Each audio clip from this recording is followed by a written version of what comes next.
It's Ryan Switzer in the Magic 97 Morning Show. Joined not on the Tuesday morning after City Council, but a couple days after. We staggered the mayor chat today. Swift Current Mayor Jerrod Schafer joining us right now. How's things? Things are really well, man. It's cold out. We're getting our fair share of winter here right away, but hopefully we get it over with and get a mild one for the rest of the months of this brutal winter. Yeah, do what you can about that. So, City Council on Monday night, it was a long one. It was an eventful one. It's one that's got people talking. Yeah, absolutely. You know what? Administration presented a report regarding financial strategy going forward, and you know what's interesting? City finances are always very topical in our community, whether it's borrowing bylaws or people concerned about the level of debt, or every year with budgets in terms of tax increases, and certainly the spending that council does gets scrutinized as it should by ratepayers. But you know, one of the things that, and there's several points that we'll talk about this morning, but one of them is we really need to start emphasizing, and everybody needs to understand what a good deal Swift Current is. You know, our property taxes here are substantially lower than other communities, and we say that often, and you know, some people either maybe don't believe it or are uncertain about it or don't even know it.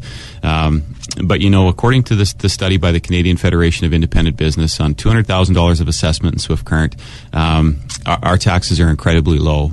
And for a little bit of shock factor, these are some numbers that talk about how low they are. If our taxes increased by 50% in 1 year, we would still be the lowest in the province out of the cities. And if they increased by 100%, we would still be on the low to average range. So what we're asking our residents to contribute in property taxes is significantly lower than other communities. So each year when we ask for a little bit in an increase, certainly nobody likes to increase taxes, but we're still substantially lower. And just a couple of more quick numbers. Per capita in Swift Current, we pay about $640 per person in property taxes. That's the breakdown per capita.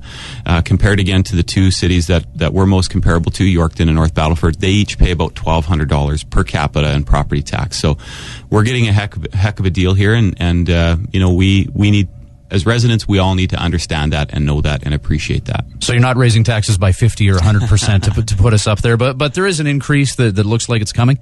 Absolutely. Well, one of the discussions that we were talking about last night is we're very fortunate in Swift Current that our forefathers kept the light and power utility. So we have this light and power utility. Everybody pays the exact same that they would pay Sask Power, but our community gets to keep those profits. And Saskatoon is the only other city in Saskatchewan that also has that benefit.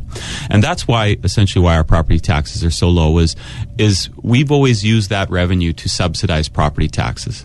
So the interesting trade-off with that is a lot of times when we hear concerns about don't use my property taxes for this, or don't use my property taxes for that, or I'm paying property taxes for this service, I want it. The reality of it is the property taxes that residents pay in Swift Current don't cover the actual cost of most of the services that we have. So this light and power is a tremendous benefit to us.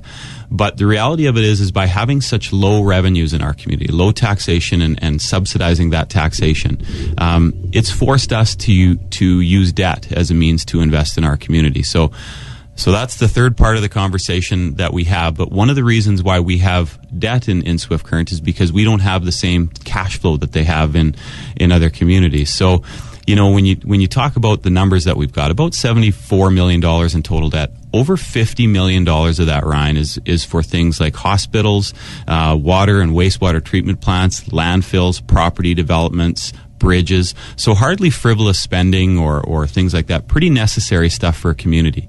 The remaining 23 to 24 million of that is for things like the iPlex upgrades in order to have that facility the way it is. Fairview Arena upgrades, purchasing various amounts of equipment for city staff to carry out services that our residents require. You know, we had a grader purchase last year, things like that. So in that chunk, there's always going to be things that some people will agree with and some won't. But part of living in a community is whether you use the rinks or not, we have to pay for them. Whether we have spent a night in the regional hospital, we have to pay for it because you pay for things to make your community a better place. So we're looking at relying less on debt and more really to just when things arise that money needs to be spent on, we can do so with cash, avoid interest costs, things like that?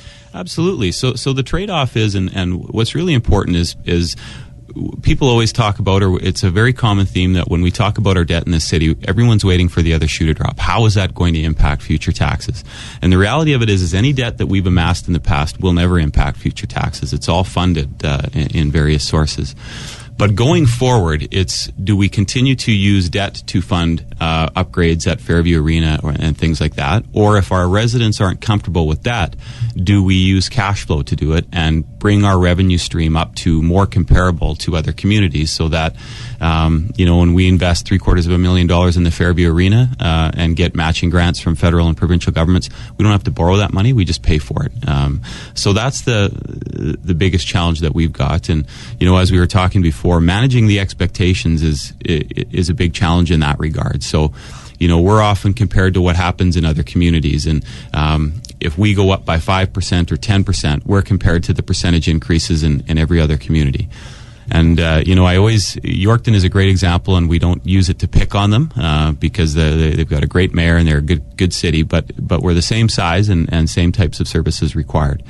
A 5% tax increase in Yorkton represents about $1 million for the city to fund into operations, and that same 5% is less than $500,000 for us. So people want the same levels of snow removal, the same levels of street repair, but we can't do that on half the revenue that other communities collect. Yeah, so in regards to taxes going up, what's the number? I mean, at the end of the day, people want to know, how does this affect me? So how does it affect people? We haven't determined that yet. Where we are is we're actually going to be heading into the budget. The budget is being vetted in various stages right now, but we're looking at various scenarios. We don't know what the impact would be. Obviously, if we changed our financial strategy, it would be something that would be brought in over time. It's not going to be a one-time change in philosophy or anything like that.